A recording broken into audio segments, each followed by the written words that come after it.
우리를 사랑하시는 자비로우신 주님, 참으로 감사합니다.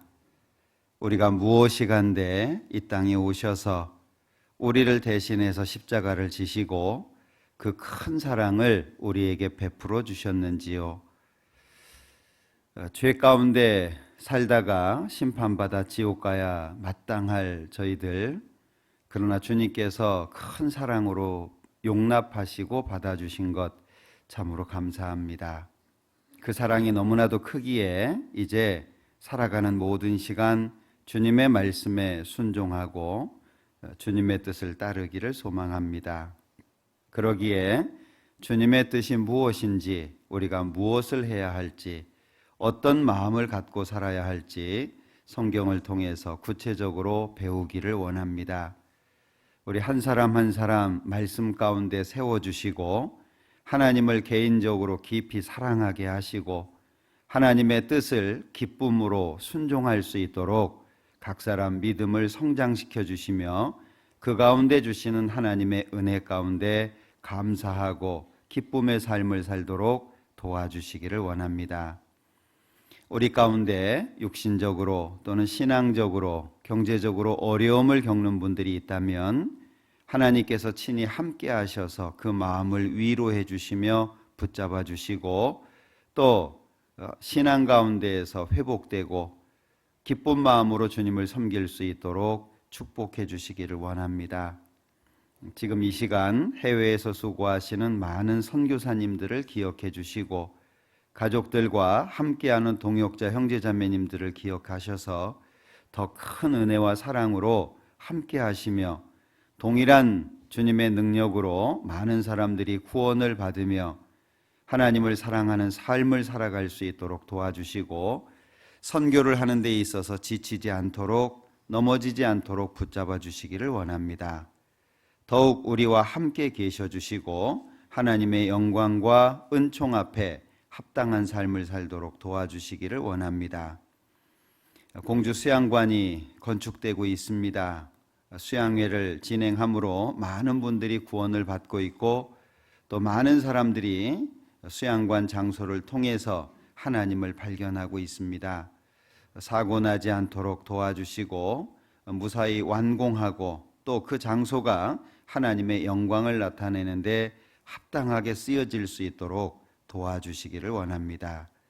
오늘 모든 시간 함께 해주시고 혹여 함께 해야 하지만 여러 가지 사정과 이유로 함께하지 못하는 식구들 어디에 있든지 지켜주시고 죄 가운데 물들지 않도록 죄와 타협하지 않도록 구별시켜 주시기를 원합니다. 모든 시간 함께 해주시기를 원하면서 예수님의 이름으로 기도합니다. 아멘.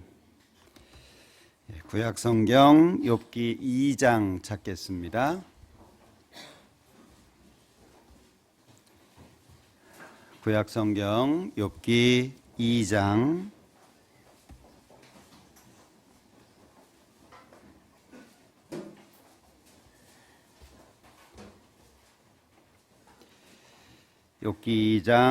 10절입니다. 욥기 2장 10절. 그가 이르되 그대의 말이 어리석은 여자 중 하나의 말 같도다. 우리가 하나님께 복을 받았은즉 재앙도 받지 아니하겠느뇨 하고 이 모든 일에 욥이 입술로 범죄치 아니하니라. 거기까지입니다. 지난번에 이 본문을 읽고 말씀을 드리지 못했기 때문에 다른 거 말씀드리느라고 그래서 오늘 이 말씀을 좀 드리려고 합니다. 우리가 성경에서 여러 인물들이 등장하지만 어떤 인물들은 어떤 상황을 바로 설명해 주는 대명사처럼 쓰여지는 인물이 있습니다. 다윗 그러면 믿음을 생각하게 되잖아요. 믿음으로 승리한 사람 이렇게 생각하고, 그리고 아브라함 그러면 믿음의 조상이 된 사람, 이런 연결되는 것들이 있잖아요. 그런데 욥 그러면 뭐가 연결이 되죠? 고난, 그리고 인내 뭐 이런 것들을 설명하게 되죠. 오늘은 이 욥의 그 마음을 좀 배워보려고 합니다. 인생을 살아가는 것도 그렇고 신앙생활 하는 것도 그렇고 마음을 어떻게 잘 다스릴까, 이 마음을 잡는 것에 의해서 신앙생활이라고 하는 것이 달라지게 돼 있습니다. 우리가 부부 사이에 행복하게 서로를 위해서 살아도 행복한 시간이 모자란데 왜 싸우냐 뭐 그런 얘기 하잖아요, 그죠? 그 시간이 지나가고 나면 후회가 되고 그 시간 내가 왜 그랬을까 생각하잖아요. 서로 마음을 맞추고 행복하게 살아도 모자란 게 인생인데 왜 그렇게 싸우냐 이런 얘기를 하지만 정작 그렇게 얘기하는 사람도 싸울 거예요. 마음을 다스린다는 게 참 어렵다는 얘기죠. 좋은 말을 하기는 쉽습니다. 그러나 그 좋은 말대로 사는 게 어렵죠. 신앙이라고 하는 것은 주체가 하나님입니다. 신앙은 하나님을 섬기는 생활이잖아요. 그래서 신앙생활 이럴 때 중심이 하나님입니다. 그런데 많은 사람들이 신앙생활 그러면 중심을 자기라고 생각하는 경우가 꽤 있는 것 같아요. 우리의 마음을 어떻게 붙잡을까? 이것은 굉장히 중요합니다. 왜냐하면 인생을 살아가는 데 있어서 어떤 사람은 자기가 경험한 아픔 속에서 못 나오는 사람이 있어요. 그 시간이 아깝게 흘러가고 있다는 걸 알면서도 못 나옵니다. 자기가 경험했던 어려움, 자기를 어렵게 했던 사람, 환경 이런 것들 때문에 그 속에서 벗어나지를 못하는 거죠. 어떤 사람은 요즘에 뭐 트라우마라고 하는 말을 많이 쓰는데 저는 그런 말 자체가 별로 좋지 않다라고 생각을 합니다. 요즘에는 어지간한 사람은 다 트라우마래요. 길을 걸어가는데 개가 확 짖었어요. 아이고 트라우마 생겼다 그래요. 그래가지고 인생을 어떻게 살까요? 인생 자체가 험악한데 그러면 인생을 마무리할 때는 트라우마밖에 없을 거예요. 사실 어렵고 힘든 인생이지만 어떤 마음을 가지고 어떻게 살 거냐 이게 우리에게는 아주 중요한 숙제와 같은데 그 답을 주는 사람이 욥입니다. 그래서 오늘 욥 2장 10절의 말씀을 좀 생각해 보고 싶은데요. 앞에 그 배경은 잘 아시죠? 하나님이 천사들과 함께 있을 때 사단이 왔습니다. 하나님께서 묻죠. 1장 7절입니다. 욥기 1장 7절. 여호와께서 사단에게 이르시되 네가 어디서 왔느냐? 사단이 여호와께 대답하여 가로되 땅에 두루 돌아 여기저기 다녀왔나이다. 여기서 알 수 있는 게 뭐죠? 사단은 잠시도 쉬지 않는다는 겁니다. 사단이라고 하는 말 자체가 대적하는 자이기 때문에 그리스도를 대적하고 하나님을 대적하는 일을 쉬지 않고 한다는 것을 알 수 있습니다. 8절에 여호와께서 사단에게 이르시되 네가 내 종 욥을 유의하여 보았느냐? 그와 같이 순전하고 정직하여 하나님을 경외하며 악에서 떠난 자가 세상에 없느니라. 사단이 여호와께 대답하여 가로되 욥이 어찌 까닭없이 하나님을 경외하리이까? 주께서 그와 그 집과 그 모든 소유물을 사늘로 두르심이 아니니까? 주께서 그 손으로 하는 바를 복되게 하사 그 소유물로 땅에 널리게 하셨음이니이다. 이걸 보면 사단은 항상 분란을 일으키고 어떤 문제를 일으키게 되죠. 그래서 욥이 이유 없이 하나님을 섬기겠냐? 하나님이 모든 것에 복을 주니까 하나님을 섬기는 거 아니냐라고 이제 하나님을 대해서 이제 말하는 거죠. 11절에 이제 주의 손을 펴서 그의 모든 소유물을 치소서 그리하시면 정령 대면하여 주를 욕하리이다. 자, 이것 때문에 욥이 고난을 받기 시작합니다. 자, 12절에 하나님께서 그의 소유물을 다 내 손에 붙이는데 오직 그 몸에는 손대지 마라 라고 허락을 하십니다. 하나님의 허락하심 가운데에서 13절 이후에 보면 이제 15절에 스바 사람이 갑자기 이르러 그것들을 빼앗고 칼로 종을 죽였나이다. 앞에 보면 소는 밭을 갈고 나귀는 그 곁에서 풀을 먹는데, 그러니까 소와 나귀를 이제 다 빼앗아 간 겁니다. 16절, 그가 아직 말할 때에 또 한 사람이 와서 고하되 하나님의 불이 하늘에서 내려와서 양과 종을 살라버렸나이다. 자, 이제 양도 없어졌습니다.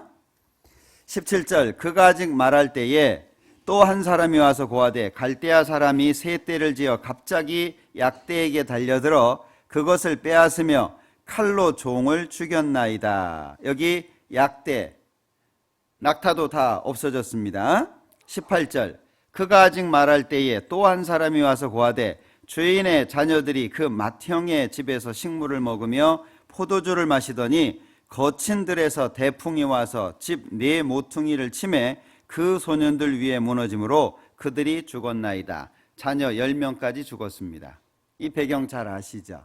그런데 1장 2절에 보면 그 소생은 남자가 7이요 여자가 3이며 10명입니다. 그 소유물은 양이 7,000이요 약대가 3,000이요 소가 500결이요 암나귀가 500이며 종도 많이 있었으니 이 사람은 동방 사람 중에 가장 큰 자라. 자, 가장 큰 자였었는데 있는 모든 것이 다 없어졌습니다. 하루아침에 거지가 된 겁니다. 자녀 10명까지 죽었습니다. 자, 이런 내용을 왜 성경에다가 기록해 놓을까요? 자, 2장에 보면 이제 하나님께서 계시는데 사단이 또 왔습니다. 그러니까 하나님께서 또 묻습니다. 어디에서 왔냐? 그러니까 2절 중간에 사단이 여호와께 대답하여 가로되 땅에 두루 돌아 여기저기 왔나이다. 뭘 할 수 있죠? 사단은 사람의 기쁨과 사람의 행복에 대해서는 무관심합니다. 오직 사단의 관심은 인간을 망하게 하는 데 있는 거예요. 그러니까 사단이 계속 분란을 일으킨다는 거죠. 자, 그러니까 하나님께서 3절에 여호와께서 사단에게 이르시되 네가 내 종 욥을 유의하여 보았느냐? 그와 같이 순전하고 정직하여 하나님을 경외하며 악에서 떠난 자가 세상에 없느니라. 네가 나를 격동하여 까닭없이 그를 치게 하였어도 그가 오히려 자기의 순전을 굳게 지켰느니라. 자, 이 정도 되면 우리 뭐라 그래야 되죠?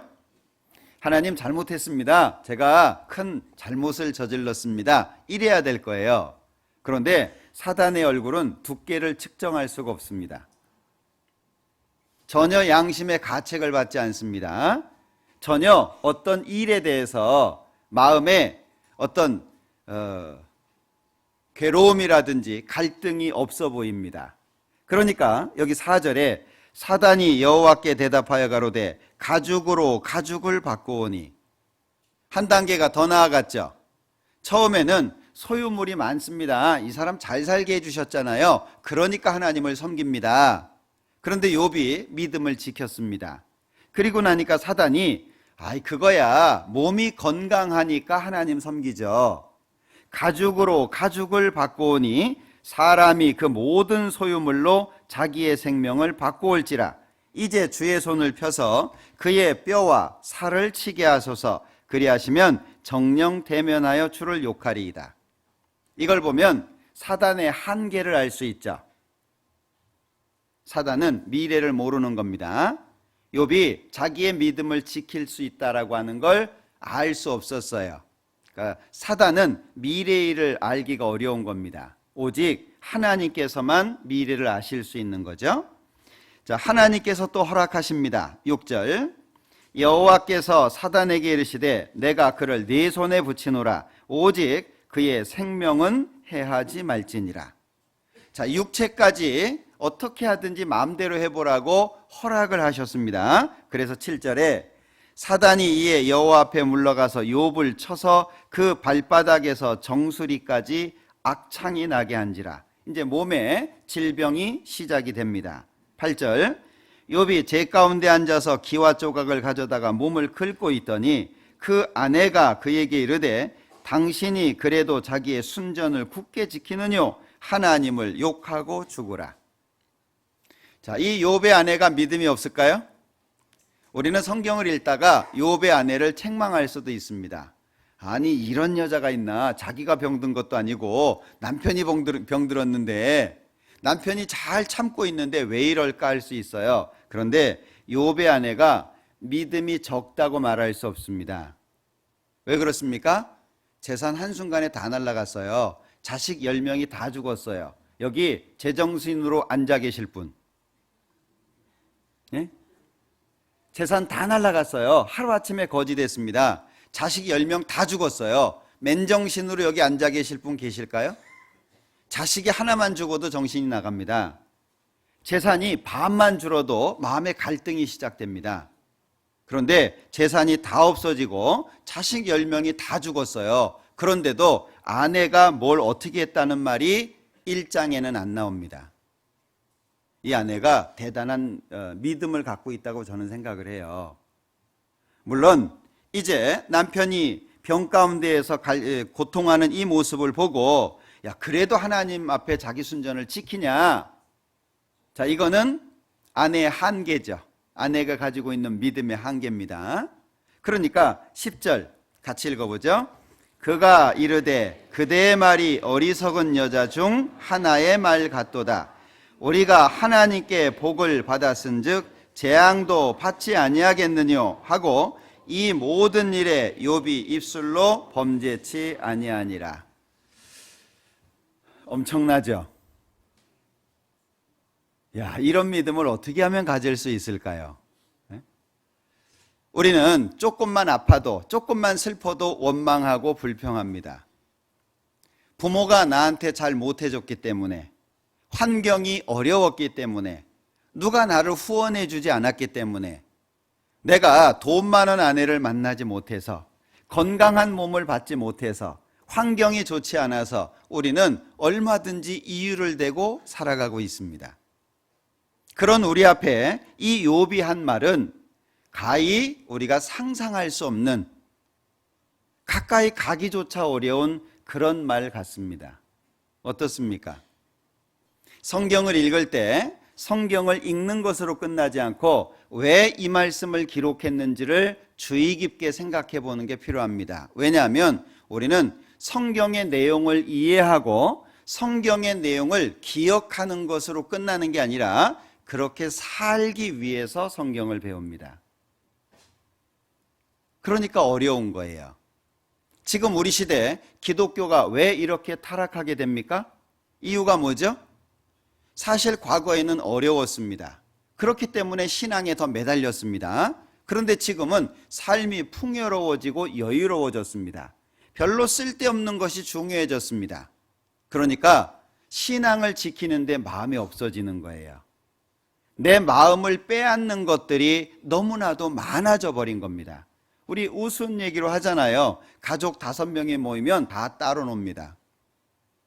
하나같이 다 스마트폰 쳐다보고 있느라고 가족이 한 자리에 있어도 대화할 시간이 없는 거예요. 그게 우리 시대입니다.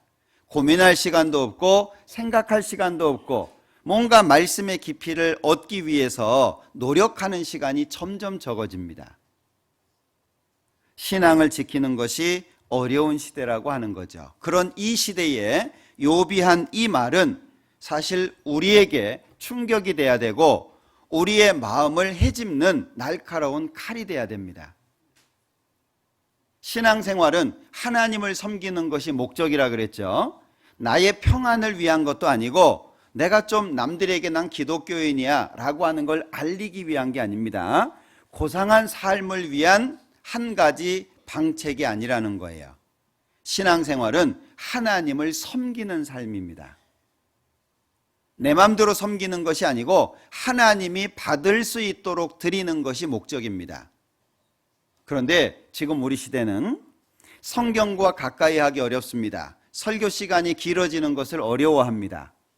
과거보다 설교 시간이 많이 줄었습니다. 그럼에도 그 짧아진 시간도 길게 느껴지는 것, 이유가 뭘까요? 신앙생활이 의식이 돼버린 거예요. 그냥 교회 갔다 오고 도장 찍고 하나님 나 왔다 갑니다. 찬송 부르고 그 의식 속에 쌓여서 의식만 보여졌지 하나님 앞에 자기 자신의 모습은 보여지지 않는 거예요. 그러니까 하나님이 받을 사람이 사실은 별로 없는 겁니다. 적은 무리여 두려워 말라. 왜 하나님께서 구원받는 사람이 적다고 말씀하실까요? 우리가 깊게 생각해 봐야 될 문제라고 생각합니다. 자, 이 욥이 한 말을 통해서 우리는 한 가지 생각할 수 있는 것이 욥이 하나님께 복을 받았음으로 말미암아 하나님을 향한 믿음과 신뢰를 지키고 있다는 거예요. 먼저는 받았다는 거죠. 2장 10절 다시 봅니다. 중간에 보면 우리가 하나님께 복을 받았은즉, 그러면 이 복이 과연 뭘까요? 성경에서 말씀하시는 선은 과연 뭘 말하는 걸까요? 잘 이해하셔야 됩니다. 성경에서 말씀하시는 선은 도덕적인 선을 말씀하는 게 아닙니다. 어떤 분이 성경에 무슨 말씀이 있습니까? 착하게 살라고요. 성경을 오해하신 거예요. 성경은 사람이 착하게 살 수 없다고 선언하고 있습니다. 의인은 없나니 하나도 없다라고 말씀하고 있어요. 하나님이 보실 때 아담의 범죄로 말미암아 이제 모든 사람은 죄인의 신분으로 출생하게 되고 하나님과의 관계가 끊어진 채 이 땅을 시작하게 됩니다. 누가 착하게 살까요? 어떤 사람이 착하게 살까요? 우리는 착하게 살려고 애쓰고 노력하는 것이지 착하게 살 수 있는 게 아닙니다. 이해되시나요? 결국에 우리가 착하게 살려고 마음을 다지고 애를 쓰면 죄를 적게 짓는 것이지 죄를 안 짓는 게 아니에요. 나 자신을 바르게 한다는 것은 굉장히 중요한 겁니다. 병원에 가서 진찰하는 게 왜 중요합니까? 그 사람의 상태를 정확하게 알아야 치료를 할 수 있잖아요. 그런데 우리는 덮어 쓰고 있는 것이 너무 많기 때문에 하나님 앞에 벌거벗은 것처럼 드러나지를 못하는 거예요. 사람은 선을 행할 수 없다고 이미 성경은 선언하고 있습니다. 그러면 이 사람, 죄를 짓고 결국에 지옥 갈 수밖에 없는 이 사람에게 복이 과연 뭘까요? 복이라고 하는 것이, 자, 욥기 5장 보겠습니다.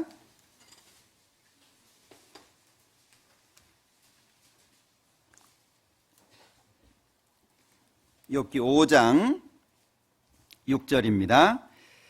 재앙은 티끌에서 일어나는 것이 아니요 고난은 흙에서 나는 것이 아니라 인생은 고난을 위하여 났나니 불티가 위로 나름 같으니라. 인생을 한마디로 표현하고 있습니다. 자, 재앙은 티끌에서 일어나는 것이 아니다. 고난이라고 하는 것은 흙에서 나는 것이 아니다. 자, 우리 어떻습니까? 혹시 내 마음속에 누구 때문에 문제 갖고 있습니까? 거울 앞에 서 있는 것처럼 정확하게 보셔요. 누구 때문이 아니라 자신 때문이라고 하는 걸 발견해야 됩니다. 거기에서 벗어나지 못하면 평생 누구 때문에라는 속에 살게 돼요. 새로운 삶을 살질 못합니다. 알에서 병아리가 깨고 나와야 새로운 세상을 살 수 있습니다. 그러나 병아리가 그 알을 깨는 건 힘든 작업이에요. 쉬운 게 아닙니다. 누구 때문에 항상 원망 가운데 사실랍니까? 항상 불평 가운데 사실 거예요? 그런 분들은 마음이 삐뚤어지기 때문에 바른 걸 못 봅니다. 그러니까 항상 뭐가 삐뚤어져 있게 보이는 거예요. 그 가운데 마음을 바로잡기는 어렵습니다. 누구 때문이 아니라 나로 인해서 시작됐다는 걸 인정하셔야 돼요. 여기 재앙은 티끌에서 일어나는 것이 아니요 고난은 흙에서 나는 것이 아니라, 같이 읽죠.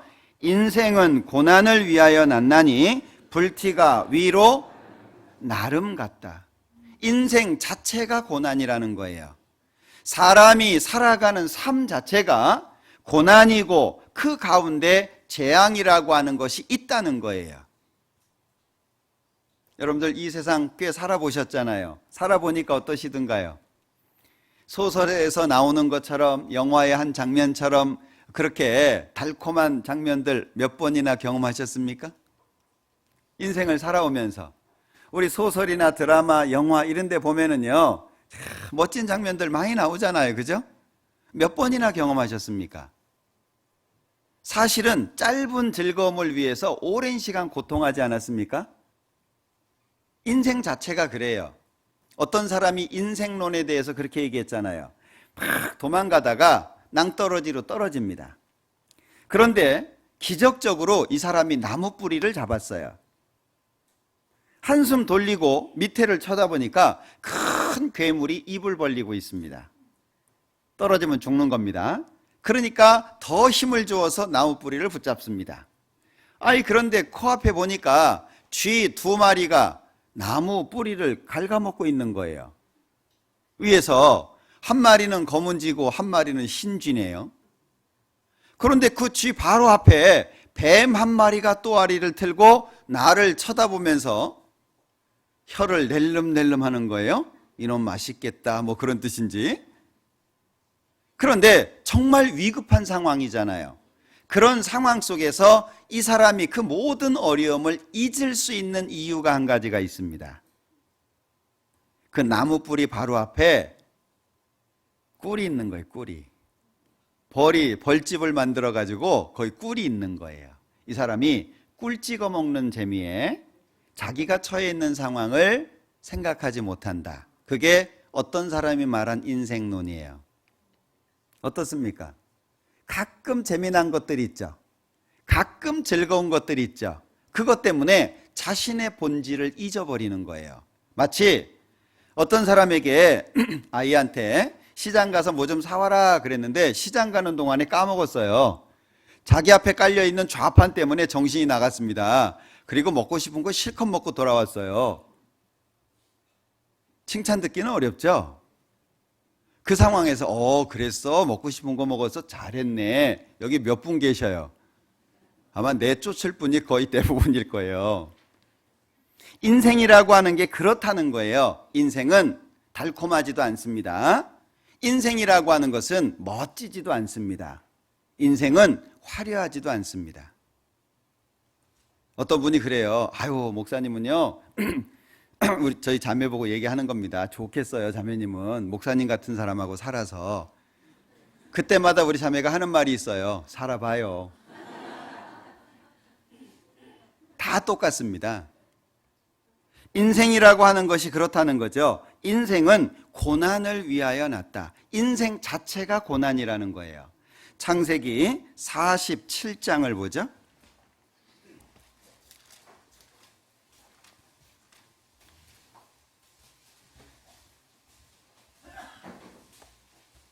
(9절입니다) 창세기 47장 9절.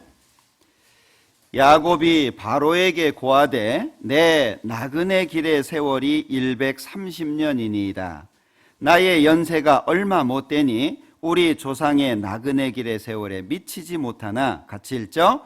험악한 세월을 보내었나이다 하고. 자, 130년 살았습니다. 험악한 세월을 보냈대요. 이 험악 속에 뭐가 있을까요? 눈물도 흘리고 마음도 졸이고 아픔도 있고 슬픔도 있고 많은 것들이 있겠죠. 왜 이럴까요? 자, 창세기 3장입니다.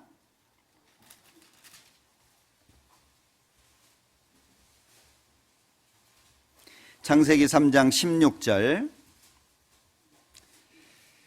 또 여자에게 이르시되 내가 네게 잉태하는 고통을 크게 더하리니 네가 수고하고 자식을 낳을 것이며 너는 남편을 사모하고 남편은 너를 다스릴 것이니라 하시고. 자, 우리 자매님들 이 말씀 좋습니까? 하나님이 이 말씀 빼버렸으면 좋을 것 같아요. 그죠? 여기를 보니까 자매님들은 을이에요. 그죠? 여기 표현을 보면, 왜냐하면 남편을 사모하고 남편은 너를 다스릴 것이다 이렇게 돼 있잖아요. 이게 여자가 범죄한 결과입니다. 하나님으로부터 받은 저주죠. 자, 17절. 아담에게 이르시되 네가 네 아내의 말을 듣고 내가 너더러 먹지 말란 나무실과를 먹었은즉 땅은 너로 인하여 저주를 받고 너는 종신토록 수고하여야 그 소산을 먹으리라. 땅이 네게 가시덤불과 엉겅퀴를 낼 것이라. 너의 먹을 것은 밭의 채소인즉 네가 얼굴에 땀이 흘러야 식물을 먹고 필경은 흙으로 돌아가리니 그 속에서 네가 취함을 입었음이라. 너는 흙이니 흙으로 돌아갈 것이니라 하시니라. 우리 형제님들 어때요? 내가 돈 버는 기계냐? 근데 요즘에는 또 이제 여성들이 사회에 많이 나가 있기 때문에 맞벌이를 많이 하잖아요. 자, 여기 여자와 남자에게 범죄의 결과로 하나님이 내리신 저주의 내용입니다. 역사가 끝날 때까지 바뀌지 않습니다. 이 속에서 우리가 삽니다. 그러면 사실 고난 속에서 살아가고 있는 우리에게 뭐가 복이냐 그 얘기예요. 여기 욥기 1장에 보면 욥이 동방에서 가장 큰 자라고 했는데 재산이 많아서 그걸 복이라고 했을까요? 잘 생각해 보셔야 돼요. 뭐가 과연 복일까요? 잘 먹고 잘 살고 좋은 차 타고 좋은 집에 살고 과연 그것이 욥이 말하고 있는 복이겠냐라고 하는 거예요. 욥기 19장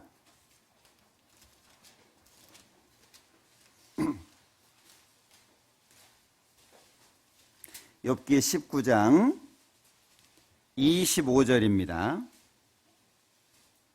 내가 알기에는 나의 구속자가 살아계시니 후일에 그가 땅 위에 서실 것이라. 나의 이 가죽 이것이 썩은 후에 내가 육체 밖에서 하나님을 보리라. 내가 친히 그를 보리니 내 눈으로 그를 보기를 외인처럼 하지 않을 것이라. 내 마음이 초급하구나. 욥의 마음속에 뭐가 있습니까? 동방에서 가장 큰 자, 그건 중요한 게 아니에요. 가장 크면 뭐 할 겁니까? 하루에 10끼 먹을 수도 없고 옷을 몇 벌씩 껴입을 수도 없고 자동차를 몇 대를 동시에 탈 수도 없잖아요. 이 세상에서 좀 더 편리하고 이 세상에서 좀 더 많은 일을 경험할 수 있다 뿐이지 눈에 보이는 물질적이라고 하는 것은 우리에게 참된 기쁨과 복이 될 수 없는 거예요. 16장도 보겠습니다.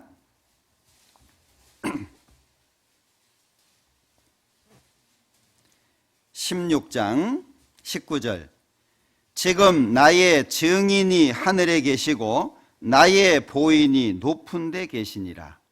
욥의 마음속에 뭐가 있습니까? 이 땅에 있는 게 아니고 하나님 앞에서가 있잖아요. 이 땅에 마음에 잡혀 있는 게 아니고 하나님 앞에로 마음이 정해져 있습니다. 그러면 욥이 생각했던 복이 뭘까? 생로병사 바꿀 수 없습니다. 이 땅에 있는 재앙과 슬픔, 고난 바꿀 수 없습니다. 자, 그렇다면 과연 진정한 복이 뭘까 하는 거예요. 이사야서 59장을 보죠.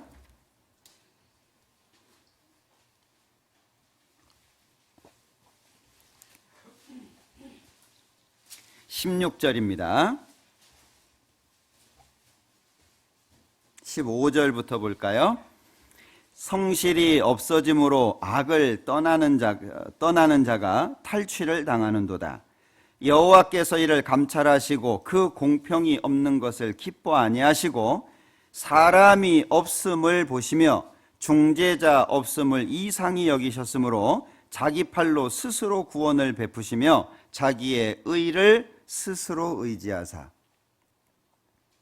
자, 아담과 하와가 범죄한 이후 모든 사람은 죄 속에서 출생을 합니다. 결국이 지옥이라는 형벌의 장소입니다. 하나님이 보시니까 중재자가 없는 거예요.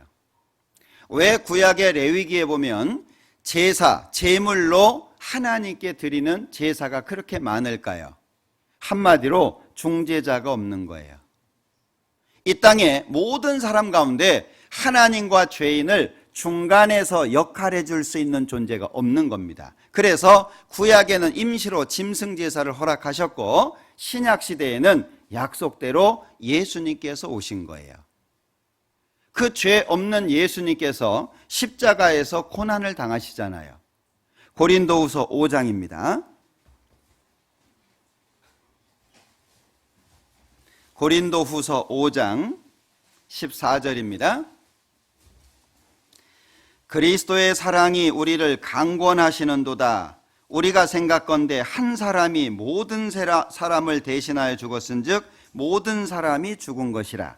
저가 모든 사람을 대신하여 죽으심은 산 자들로 하여금 다시는 저희 자신을 위하여 살지 않고 오직 저희를 대신하여 죽었다가 다시 사신 자를 위하여 살게 하려 함이니라. 자, 그리스도의 사랑이 우리를 강권한다, 강하게 이끄신다. 그리스도의 사랑이, 그 사랑이 십자가를 통해서 나타난 겁니다. 성경에 은혜라는 단어가 많이 나옵니다. 은혜가 뭘까요? 말씀 듣고 나서 은혜 많이 받았습니다, 이런 얘기들을 하는데, 은혜가 과연 뭐냐 그 얘기예요. 은혜는 한마디로 자격이 없는 사람에게 주어지는 하나님의 무한한 사랑, 이걸 한마디로 은혜, 이렇게 말합니다. 그러면 은혜 속에서 가장 중요하게 부각되는 게 뭐죠? 자격이 없는 자입니다. 우리 자격이 있었습니까? 어떻게 생각하세요? 좋은 대학을 나오고 좋은 직장에 다니고 어느 정도의 부를 쌓고 남들에게 인지도가 생기고, 그것이 하나님 앞엔 아무것도 아니라고 하는 걸 아십니까? 아이들이 소꿉장난하는 것을 보면 어른들은 참 유치해 보여요. 그죠?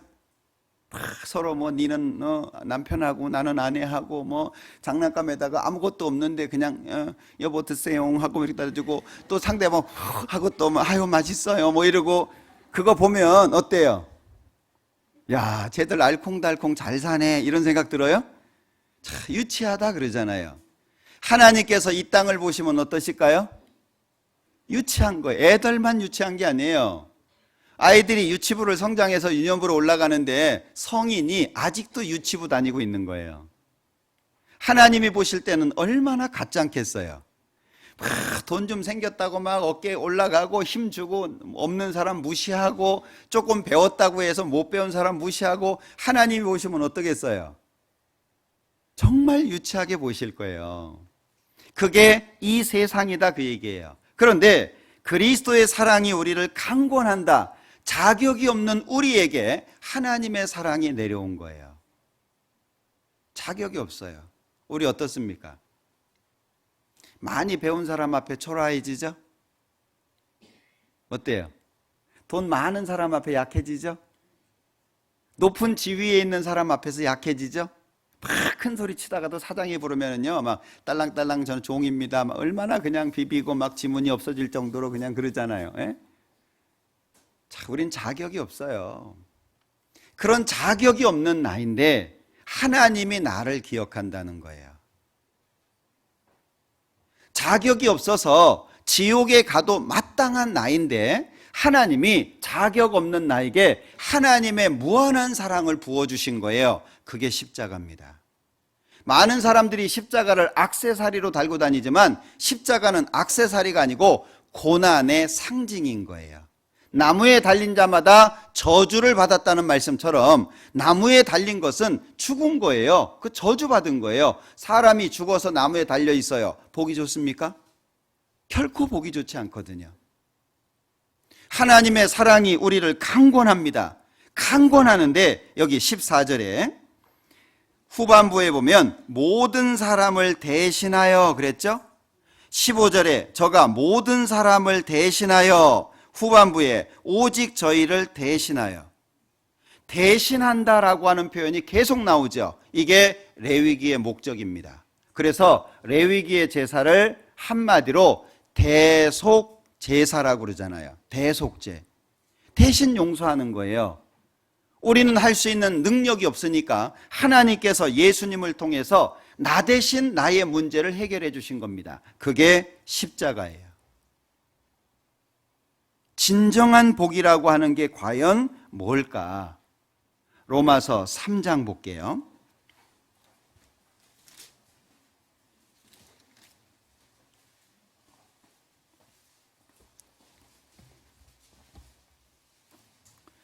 로마서 3장 25절.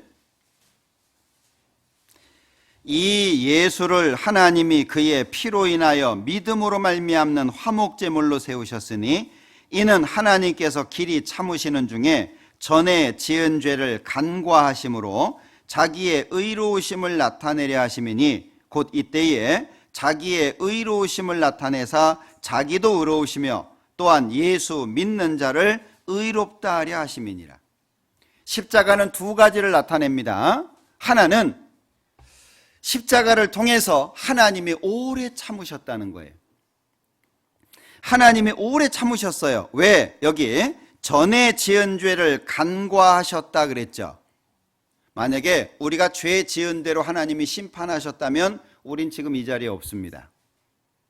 참아주신 거예요. 그래서 앞부분에 길이 참으시는 중에 이렇게 표현되어 있죠.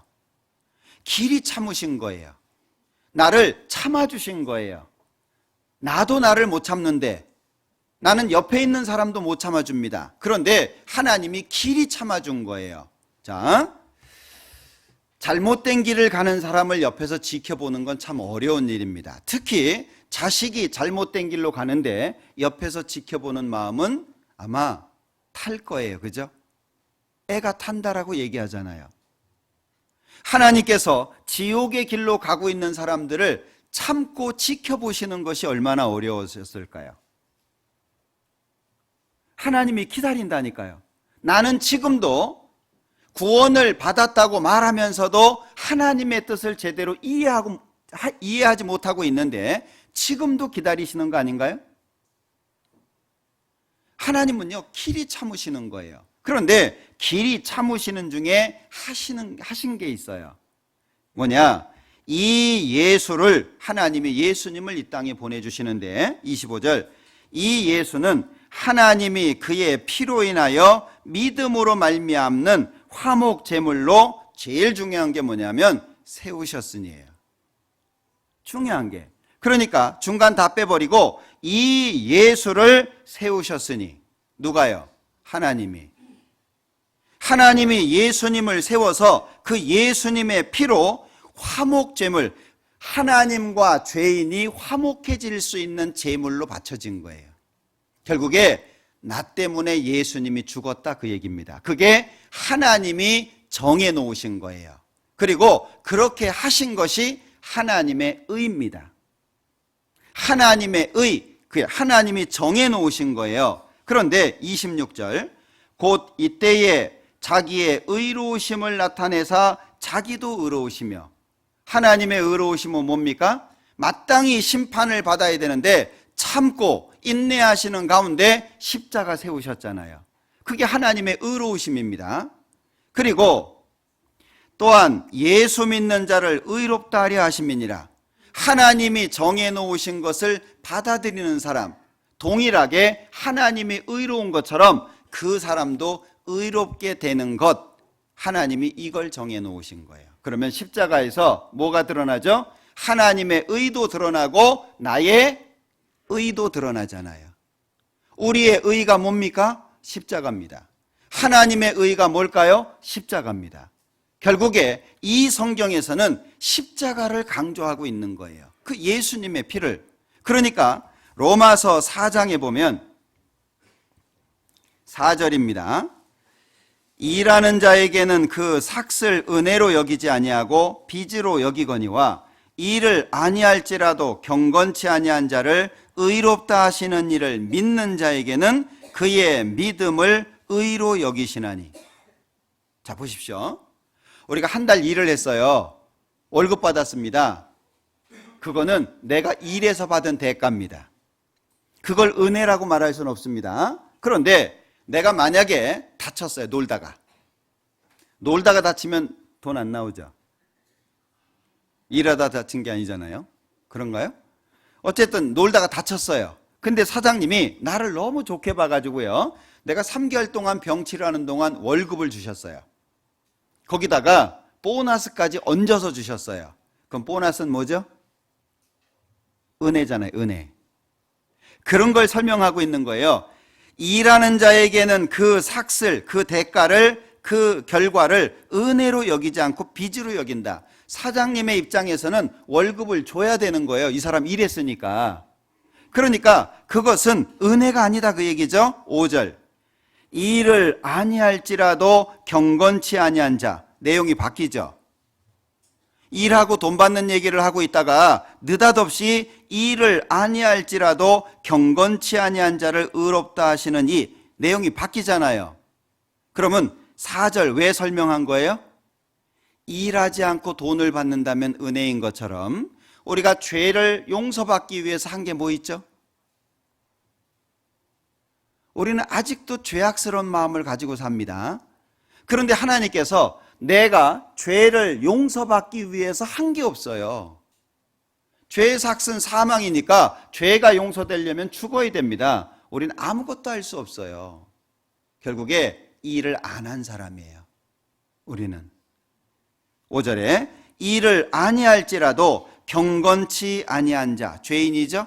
경건치 아니한 자를 의롭다 하시는 이 하나님이죠. 좀 전에 말씀드렸죠. 하나님이 세워놓으신 것은 십자가입니다.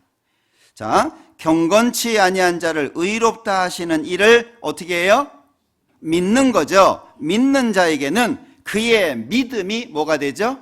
의가 되는 거예요. 그러니까 십자가에서 뭐가 드러납니까? 하나님의 의도 드러나고 나의 의도 드러나고, 그래서 내가 지금 죽어도 천국 갈 수 있다 이렇게 말하는 거예요. 왜? 그게 하나님이 정해놓으신 의니까. 진정한 복이 뭐죠? 6절. 일한 것이 없이 하나님께 의로 여기심을 받는 사람의 행복에 대하여 다윗의 말한 바, 그 불법을 사하심을 받고 그 죄를 가리우심을 받는 자는 복이 있고, 같이 읽죠. 주께서 그 죄를 인정치 아니하실 사람은 복이 있도다 함과 같으니라. 그러니까 우리가 계속 강조하는 게 뭐죠? 구원이잖아요. 계속 강조하는 게 십자가잖아요.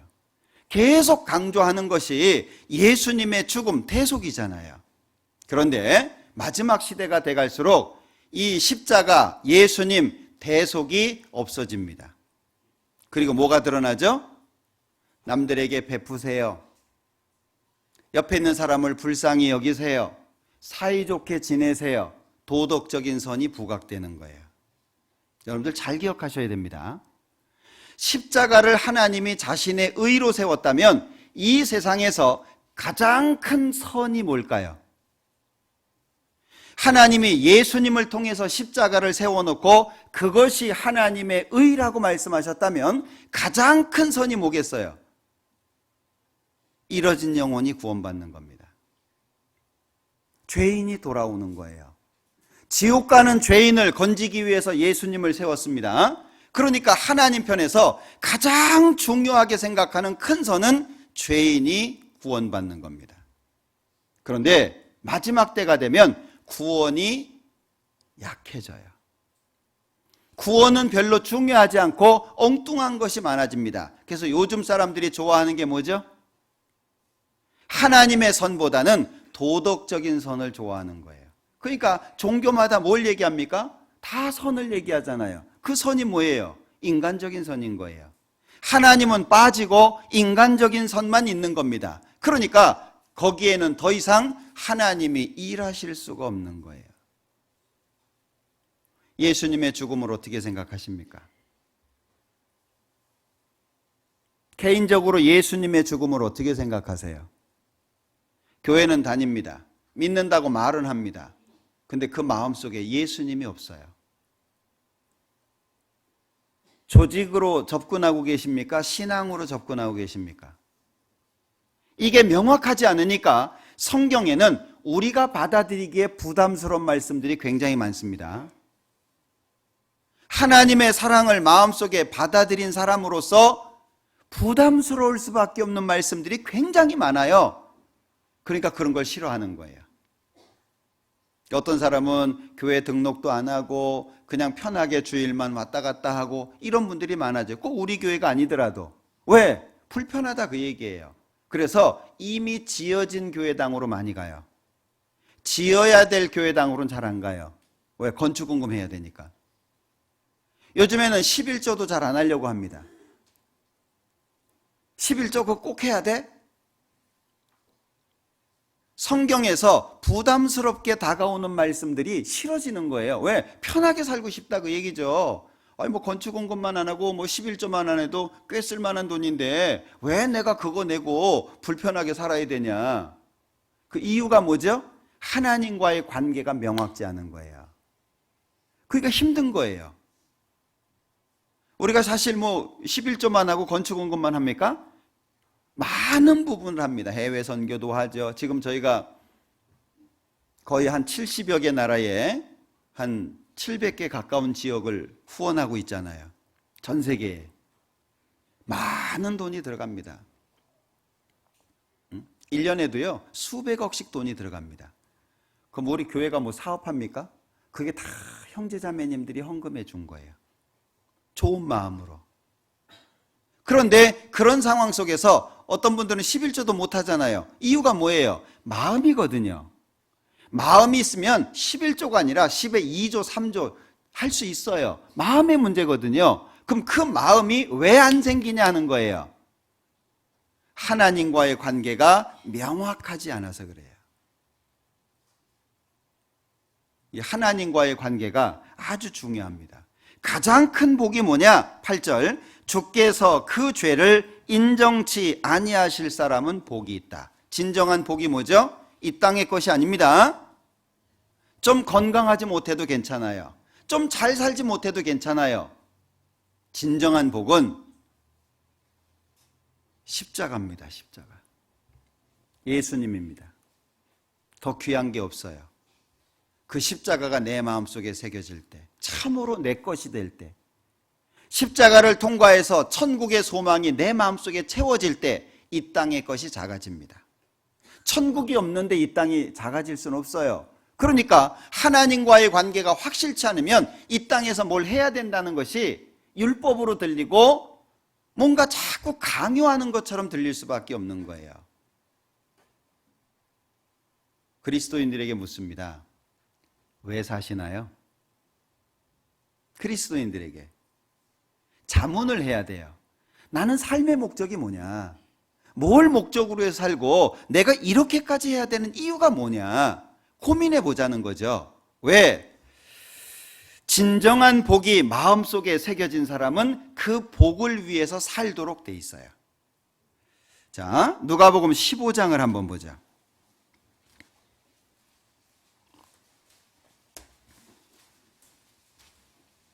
자, 누가복음 15장 7절입니다.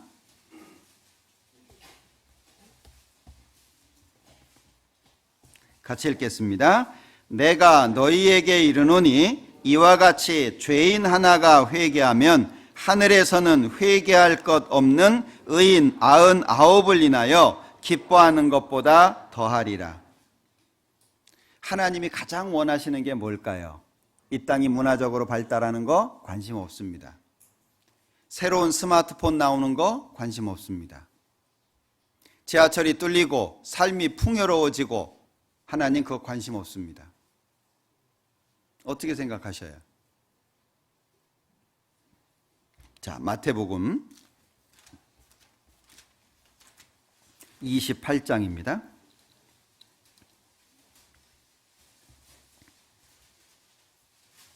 16절. 마태복음 28장 16절. 11 제자가 갈릴리에 가서 예수의 명하시던 산에 이르러 예수를 배웠고 경배하나 오히려 의심하는 자도 있더라. 예수께서 나와 일러 가라사대 하늘과 땅의 모든 권세를 내게 주셨으니 그러므로 너희는 가서 모든 족속으로 제자를 삼아 아버지와 아들과 성령의 이름으로 세례를 주고 내가 너희에게 분부한 모든 것을 가르쳐 지키게 하라. 볼지어다 내가 세상 끝날까지 너희와 항상 함께 있으리라 하시니라. 자, 예수님께서 11명의 제자, 지금 여기 19절부터 뭘 말씀하십니까? 그러므로 너희는 가서, 첫 번째가 뭐죠? 모든 족속으로 제자를 삼아. 자, 모든 족속으로 제자를 삼아라, 구원받게 하라는 거잖아요. 지옥 갈 사람을 건지라는 거잖아요. 심판과 형벌 속에서 죄인을 건져내라는 얘기잖아요. 이 복음 전하라는 얘기거든요. 그러면 하나님이 보실 때 최고의 선은 먼저 개인이 구원을 받아서 하나님의 자녀가 되는 것이며, 그 다음에는 그 사실을 또 다른 사람에게 전하는 거잖아요. 근데 요즘에 복음 전하는 거 부담스러워합니다. 그냥 나만 교회 다니면 됐지 뭘 또 그걸 전하냐, 전하면 싫어하는데. 어떤 분들은요, 야, 예수 믿는 사람들끼리 왜 싸우냐 그래요. 왜 싸우냐 이유를 아는 거예요, 모르는 거예요? 모르니까 그 얘기하는 거예요. 심지어 어떤 사람은 자기는 교회 열심히 나가는데 자기 가족들이 교회 나가거나 말거나 신경도 안 써요. 왜 그래요? 본인이 하나님 앞에 확실하지 않은 거예요. 자, 보세요. 지금 지옥이 확실하게 내 눈에 보인다. 가족들한테 얘기 안 할 거예요? 만약에 지옥이 확실하게 내 눈에 보이는데 가족들에게 전도 안 한다. 그럼 그 마음이 좋은 마음일까요? 진짜 나쁜 마음이죠. 전할 수밖에 없는 거예요. 근데 왜 안 전해요? 전도하다 보면은요, 어려운 일 많습니다. 저도 전도할 때요, 정말 욕 많이 먹었네요. 상담해달라고 병원 가잖아요. 가족들이 쫓아내요. 필요 없다고. 지금 환자는 듣고 싶어 하는데 가족들이 필요 없대요. 가래요. 막 간호사 불러가지고 쫓아내죠. 다른 방에 있는 환자가 와가지고 막 핍박하죠. 막. 네? 어떤 분이 상담하고 있는데요, 왜 병원에 와서 아픈 사람한테, 아파 죽겠는 사람한테 이 성경 얘기, 하나님 얘기를 하냐고. 알고 보니까 옆방 사람이에요. 그 방 사람도 아니고. 그런 일들이 많습니다. 그런데도 안전할 수 있나요? 지옥이 없다면 전 안전합니다. 예를 들어서 천국은 있는데 지옥은 없다. 그럼 전도 안 해요. 좋아하는 사람만 골라서 하면 돼요. 그죠? 천국 가고 싶어? 가자. 그럼 되잖아요. 지옥 없다면, 지옥이 있는데도 불구하고 전도하지 않는 사람은요, 그 사람은 진짜 나쁜 사람입니다. 그러지 않아요? 만약에 내가 전도하지 않아서 지옥에 간 가족이 있다면 나중에 뭐라 그럴 거예요? 야, 내가 좀 싫어했다고 전도 안 하냐? 내가 좀 때렸다고 전도 안 해? 내가 너를 좀 무시했다고 전도 안 하냐? 그러지 않겠어요? 근데 구원을 받았다라고 하는 사람들 마음속에 이뤄진 영혼에 대한 마음이 없다면 그 마음은요, 진짜 큰일 날 마음이에요. 그러지 않겠어요? 목사님 가끔 그런 예 드시잖아요. 어떤 막 큰 질병에 걸렸는데 우연하게 어떤 기회에 약을 하나 먹었어요. 근데 어디나 있는 흔한 약이에요. 예? 먹고 나왔어요. 흔해. 말만 해주면 살 수 있어요. 근데 말을 안 해줘. 그 사람 마음이 좋을까요? 병원 가봐요. 다 친구 됩니다. 병원 가면은요, 1시간도 안 돼서 다 친구예요. 그죠? 병원 가보셨죠? 어떻게 오셨어요? 뭐 때문에 왔어요? 어디가 아파요? 뭐, 그쪽은 어때요? 뭐, 우린 어때요? 아, 그래요? 이거 먹고 난 사람이 있던데? 그럼 병원 가면요, 금방 친구 됩니다. 자기는 천당 가면서 천국 가자고 얘기를 안 해요? 그건 말도 안 되는 얘기예요. 첫 번째가 제자를 삼아잖아요. 누가복음, 마가복음부터 볼까요? 마가복음 16장.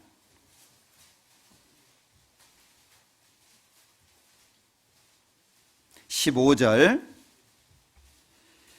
또 가라사대 너희는 온 천하에 다니며 만민에게 복음을 전파하라.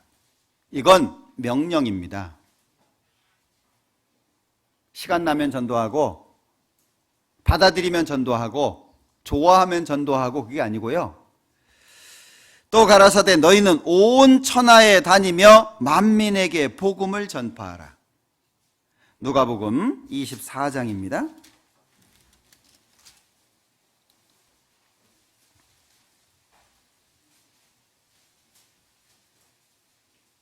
누가복음 24장 47절.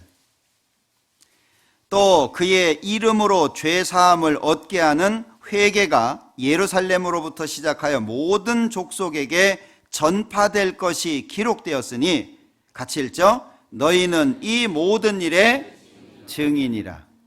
여러분들 구약을 읽어보면 증인이 증언 안 하면 죽는 죄인 거 아세요? 분명히 그걸 봤어요. 근데 증언 안 해요. 그 사람은 죄인이 됩니다. 우리가 뭐의 증인입니까? 여기 그의 이름으로, 예수님의 이름으로 죄 사함을 얻게 하는 회개가 예루살렘으로부터 시작하여 모든 족속에게 전파될 것이 기록됐는데 너가 증인이다. 내가 증인이잖아요. 증인이면 증인의 역할을 해야 될 거 아니겠습니까? 그러니까 진정한 복이 뭐냐? 욥이 복을 받았은즉 그 복이 뭐예요? 여러분들 인터넷에 보면은요, 복을 받았은즉 그걸로 설교한 분들 많습니다. 들어보면은요, 다 육신적인 복이에요. 원하던 자식이 태어나면 복이고, 원하던 자녀가 대학에 들어가면 복이고, 물론 그걸 복이 아니라고 말할 수는 없습니다. 그러나 진정한 복이 뭐냐 그 얘기예요. 세옹지마라고 들어보셨죠? 저 중국 변방에서 있었던 일. 집에서 말을 키웠는데 말이 도망가 버렸어요. 예? 말이 재산인데. 이 말이 도망갔으니 옆에 사람, 아유 그거 안 됐네. 두고 봐야 될 일이요. 두고 봐야지. 근데 한참 지나가지고 짝을 데리고 들어왔어요. 한 마리가 나가서 두 마리가 들어왔네. 그러니까 얼마나 좋아요. 그러니까 아이고 좋은 일이요. 두고 봐야지. 아들이 말 타다가 떨어져가지고 다리가 부러졌네요. 아이고 어째. 두고 봐야지. 당시에 전쟁이 나가지고요, 징집이 됐는데 다리가 부러졌으니 전쟁에 못 나가네. 아이고 잘 됐네. 두고 봐야지. 그러지 않습니까? 이 세상에서 좋게 보이는 일이 안 좋은 일의 끈이 될 수도 있어요. 그거 생각해 보셨습니까? 이 세상에서 나쁘게 보이는 일이 좋은 일의 끈이 될 수 있어요. 그걸 누가 알아요? 우리 몰라요. 어휴 복 받았네. 몰라요. 두고 봐야 돼요. 그게 복이 될지 저주가 될지 우리 몰라요. 참된 복은 그런 게 아니라는 거예요. 진정한 복이라고 하는 게 뭐냐? 움직이지 않는 거, 변치 않는 거, 영원한 거. 하나님은 영원히 계시는 분이잖아요. 그 영원히 계시는 분이 영원하게 우리에게 주신 게 있어요. 그게 영생 아닌가요? 그 영생이 십자가를 통해서 주어지는 거잖아요. 가장 큰 복이 뭐죠? 하나님 자녀 되는 겁니다. 죄 용서받는 거예요. 천국 갈 수 있는 믿음을 갖게 되는 겁니다. 사도행전 1장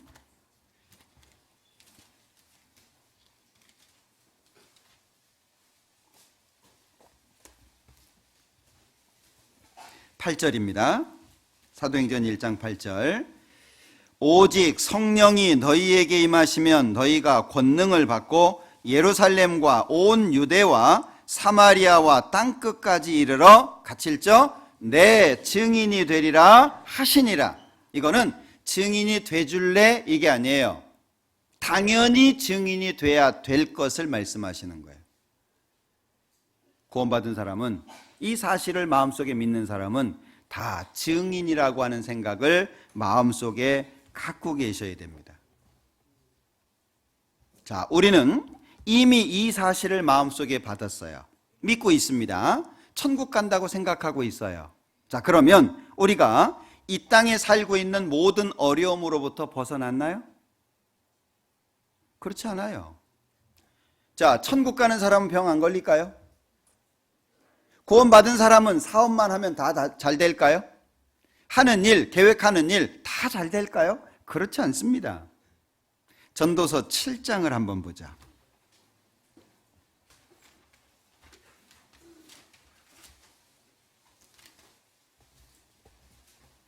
전도서 7장 14절, 13절, 14절. 전도서 7장 13절, 14절 같이 읽죠. 하나님의 행하시는 일을 보라. 하나님이 굽게 하신 것을 누가 능히 곧게 하겠느냐. 형통한 날에는 기뻐하고 곤고한 날에는 생각하라. 하나님이 이 두 가지를 병행하게 하사 사람으로 그 장래일을 능히 헤아려 알지 못하게 하셨느니라. 그러면 인생 속에는 뭐가 있다는 얘기죠? 형통한 날, 공고한 날이 있다는 거예요. 그러니 구원을 받은 사람도 역시 형통한 날, 곤고한 날이 병행되는 거예요. 오해하시면 안 됩니다.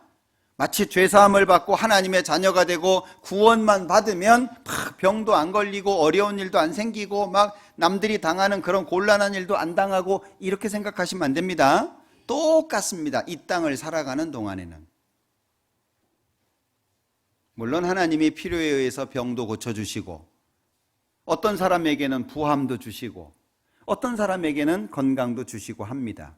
그러나 그건 목적이 아니에요.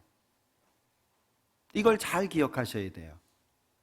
내가 하나님과의 관계를 명확하게 하고 참된 복이 무엇인지를 알면 삶의 방향이 그쪽으로 정해져 있어요. 자, 생각해 보세요. 내가 10년 뒤에 집을 한 채 사야 되겠다. 이 사람은 돈 생기면 뭐 할까요? 예? 하나같이 모을 거예요. 그죠? 왜? 10년 뒤에 집을 사야 되거든요. 그러니까 이 사람은 돈만 생기면 모을 거예요. 쓰는 건 가능한 안 쓰겠죠. 그죠? 그런데 아무 계획 없이 사는 사람이 있다면 모으겠어요? 다 쓰겠죠. 요즘 세대가 그렇대잖아요. 그러니까 젊은 사람들이 외제차 잘 타는 거예요. 적금 안 해요. 결혼 뭐 하래요? 날 필요 없어요. 그냥 인생 즐기면서 사는 거예요. 그러니까 좋은 차에 하고 싶은 거 다 하고 사는 거예요. 그런데 만약에 10년 뒤에 집을 한 채 사야 되겠다. 그렇게 살 수 없습니다. 우리는 영원한 천국에서 하나님을 만날 사람들입니다. 이 땅에서 어떻게 살까요? 세상 사람들이 살아가는 것처럼? 그럴 수는 없죠. 그건 참된 복이 아니기 때문에 그렇습니다. 전도서 잠언을 한번 찾아보죠. 잠언 31장.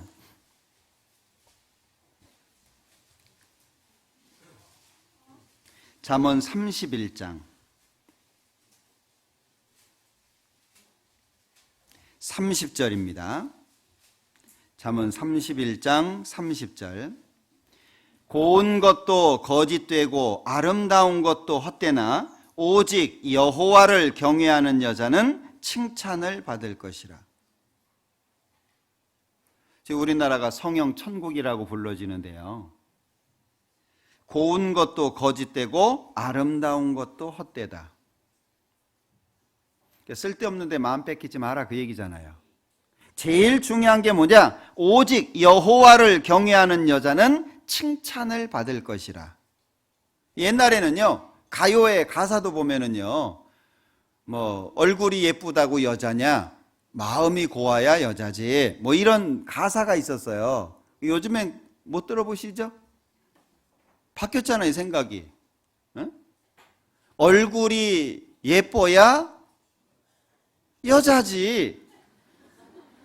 얼굴이 못생겼는데 여자냐? 딴 건 다 용서해도 얼굴 못생긴 건 용서 못한다. 생각이 바뀌었잖아요. 구원받은 사람이 그런 기준 가지고 살까요? 그럴 수는 없는 거예요.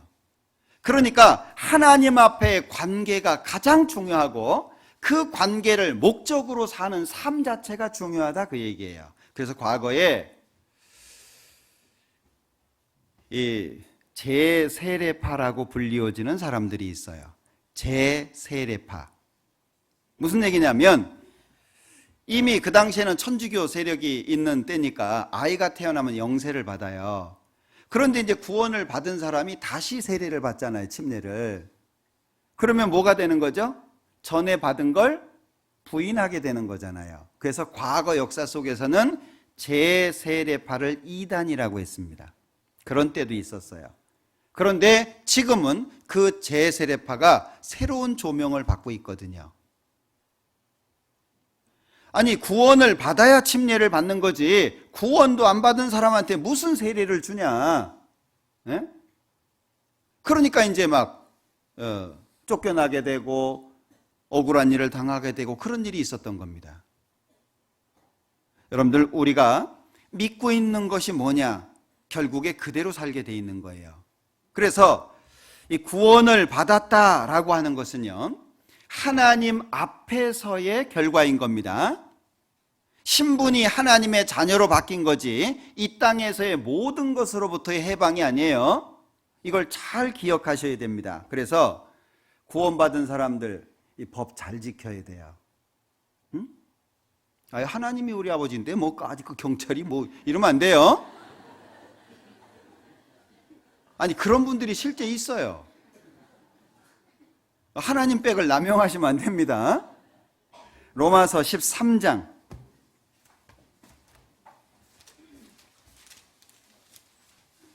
로마서 13장 1절입니다.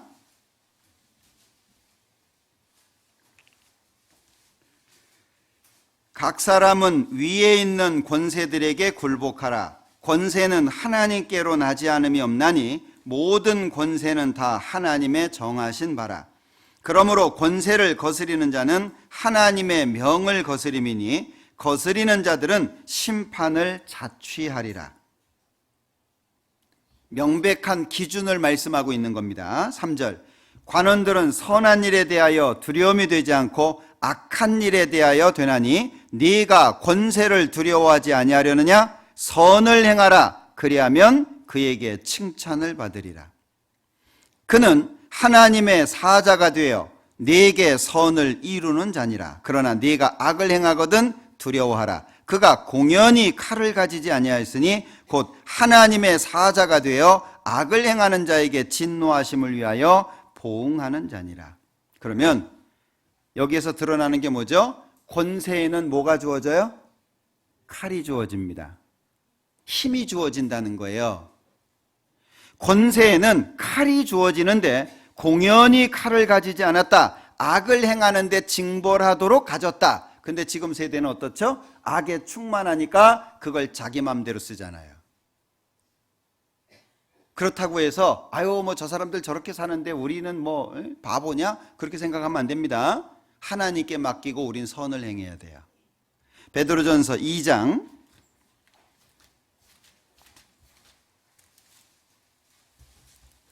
베드로전서 2장 13절입니다. 인간에 세운 모든 제도를 주를 위하여 순복하되 혹은 위에 있는 왕이나 혹은 악행하는 자를 징벌하고 선행하는 자를 포장하기 위하여 그의 보낸 방백에게 하라. 지금 우리 시대는 다 똑같다고 하는 시대입니다. 하나같이 자신 속에 있는 억울함을 밖으로 표출하는 시대입니다. 다른 사람의 사정은 관심 없고 오로지 내 사정을 드러내는데 익숙한 시대가 지금 우리 시대입니다. 그러나 우리는 이 땅을 목적으로 살지 않습니다. 기억하십니까? 우린 이 땅에서의 목적이 아니에요. 여러분들 어디에 목적을 두고 사십니까? 나의 집은 저 하늘 저 너머 있고 우리는 영원한 천국을 바라보기 때문에 이 땅을 절제하고 더 검소하고 더 바르고 하나님 앞에뿐 아니라 사람 앞에까지 바르게 살려고 애써야 되는 거예요. 농부가 1년을 고생하잖아요. 한 번은 제가 지역에서 목회할 때인데요. 형제님이 농사를 지시는데 농약을 너무 많이 뿌린 거예요. 그러니까 벼가 시들시들 다 죽어갑니다. 그러니까 어떻게 하냐? 방법이 없어요. 비가 내려주면 좋죠. 중화되니까. 안 되니까는요. 물을 끌어다가 그 논에 있는 농약을 중화시키느라고요. 물을 몇 차례 가는 걸 봤어요. 정말 어렵죠? 인생이 그와 같아요. 농부가 왜 그런 수고를 합니까? 결실이 있잖아요. 결실이. 만약에 결실이 없다면 심지도 않겠지만 그런 수고 안 합니다. 왜 우리가 이 땅에 어려운데도 불구하고 그런 수고를 하면서 살아야 됩니까? 참된 복을 받은 사람이고 참된 복의 결과가 영원한 천국이기 때문에 그렇잖아요. 그 소망이 없는 사람은요, 이 땅에서 성경대로 살 수 없습니다. 남을 용서할 수 없습니다. 남과 연합할 수 없습니다. 자기만 고집할 수밖에 없는 거예요. 우리는 그리스도인이라고 부릅니다. 여러분들 스스로 나는 그리스도인이야 라고 생각하십니까? 그렇다면 하나님과의 관계를 재정립하셔야 돼요. 내 삶의 목적이 무엇인지를 바르게 정하셔야 됩니다. 그래야 내 삶이 그렇게 바뀌도록 되어 있어요. 구원을 받았다. 이 땅에서는 아픔입니다. 이 땅에서는 수고입니다. 이 땅에서 누가 우리가 말하는 거 받아줍니까? 저도 전도해보면요, 받아주는 사람보다 안 받아준 사람이 훨씬 더 많습니다. 나를 알아주는 사람보다 알아주지 않는 사람들이 훨씬 더 많습니다. 그래도 주님 오시는 날까지 전도해야죠. 그러잖아요? 그게 내 삶의 목적인데, 하나님이 그걸 기뻐하시는데, 하나님께서 세워놓으신 십자가, 그리고 예수님의 피로 흘려진 구원, 이걸 전하지 않으면 우리가 뭘 하겠냐 그 얘기예요. 그러니까 나머지는 조절을 하고 적당하게 잘 배분을 하고, 삶의 목적 자체는 전도잖아요. 내가 만나는 사람, 내 가까운 데 있는 사람, 전도하는 게 목적 아닙니까? 그 목적으로 살 때 하나님으로부터 인정받을 수 있다라고 하는 거예요. 아니, 우리 이 세상에서 열심히 살았는데 하나님 앞에 가서 인정 못 받으면 그게 무슨 소용이 있어요? 로마서 3장입니다.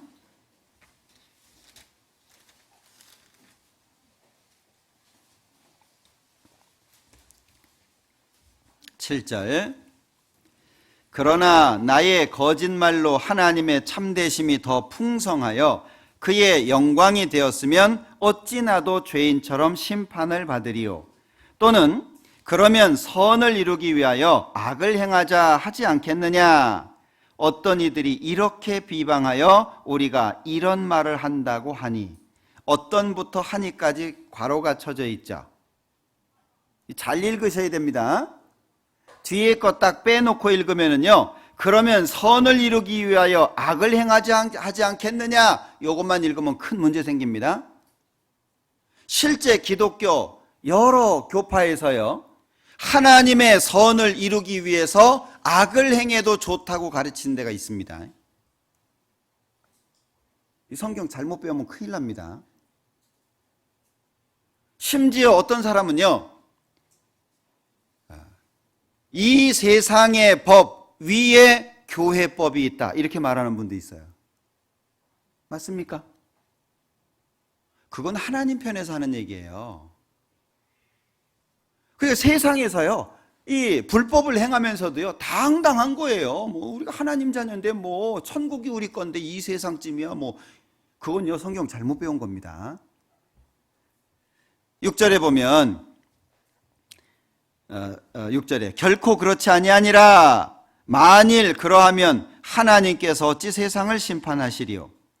하나님이 불의하시다면 세상 심판할 수 있겠냐? 하나님은 불의하시지 않다. 그걸 말하면서 7절에 그러나 나의 거짓말로 하나님의 참되심이 더 풍성하여 그의 영광이 되었으면 어찌 나도 죄인처럼 심판을 받느냐라고 말하면 안 된다, 그 얘기예요. 이해되시나요? 그 괄호를 잘 적용하셔야 돼요. 괄호를 빼놓고요, 아니 내가 거짓말했어, 그럼 하나님의 영광이 나타났네, 그럼 왜 내가 심판받아? 이해되세요? 내가 거짓말 때문에 하나님 영광스러워졌잖아요. 근데 왜 내가 심판받아? 이러면 안 된다, 그 얘기예요. 이 성경 잘 읽으셔야 됩니다. 구원받은 사람은 이 땅에서요, 선을 행하는 데 마음을 기울여야 돼요. 왜? 남이 가지고 있지 못한 복을 갖고 있잖아요. 여러분들, 있는 사람은 좀 더 여유로워져야 되지 않습니까? 많이 배운 사람들은 좀 관대해져야 되지 않습니까? 높은 자리에 있는 사람들은 낮은 자리에 있는 사람들을 불쌍히 여겨야 되지 않을까요? 그게 본 마음이잖아요. 우리는 영원한 천국의 소망을 얻고 있어요. 우리 마음이 넓어져야 되지 않을까요? 천국을 소망하고 있는 사람이 속이 그렇게 좁아가지고 천국 가서 몇 평 받으실래요? 우리가 이 땅에서 좀 불편하다고 그거 힘들어 할까요? 불편한 거 견뎌야 돼요. 영원한 천국 생각하고 견뎌야 돼요. 그게 진정한 복입니다. 그러니까 욥이 복을 받았은즉 왜 욥이 그렇게 말할 수 있겠습니까? 욥이 겪는 고난은 일반인들, 만약에 저한테 그런 고난이 온다면 저 또한 그런 말을 할 수 있다고 장담할 수 없어요. 누가 그 말을 장담할 수 있겠습니까? 그런데 욥이 그 말을 했잖아요. 우리는 그 욥의 마음을 배워보고자 하는 거잖아요. 욥기 2장 다시 봅니다.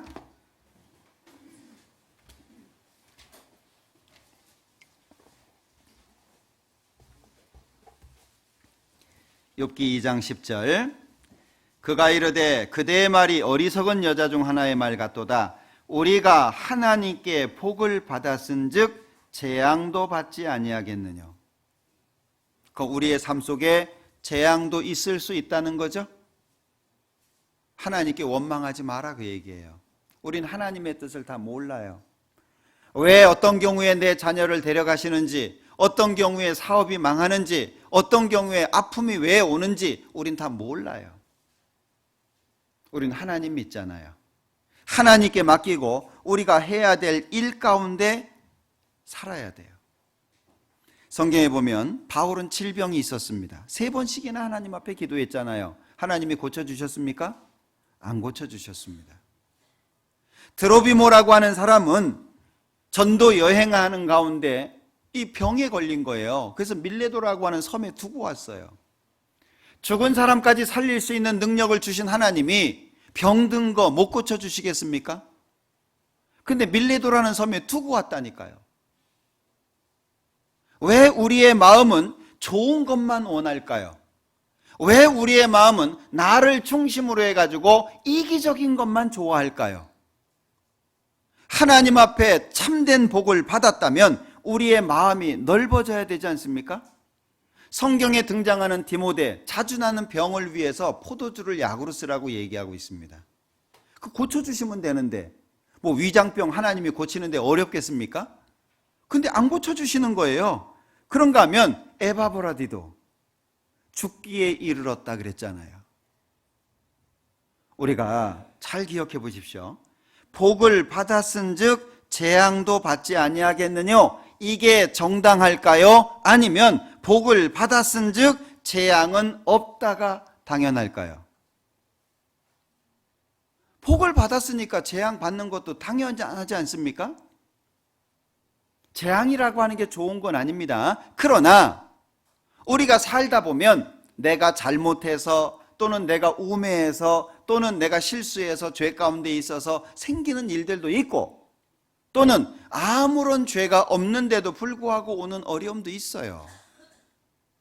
하나님 바라봐야 되지 않을까요? 그럼 안 믿는 사람하고 무슨 차이가 있어요? 하나님 안 믿는 사람하고 내가 살아가는 모습하고 무슨 차이가 있어요? 교회 나오는 거 말고 성경 읽는 거 말고 기도하는 거 말고 뭐가 다르죠? 살아가는 삶이 달라야 됩니다. 어린아이는 가르쳐주는 대로 배우지 않습니다. 보는 대로 배웁니다. 그래서 본을 보인다는 게 어려운 거예요. 가르쳐주는 대로 배웠으면 다 박사일 거예요. 가르쳐주는 대로 배우지 않아요. 보는 대로 배우는 거예요. 우리는 그리스도인입니다. 이미 하나님 앞에 복을 받은 사람입니다. 어떻게 살까요?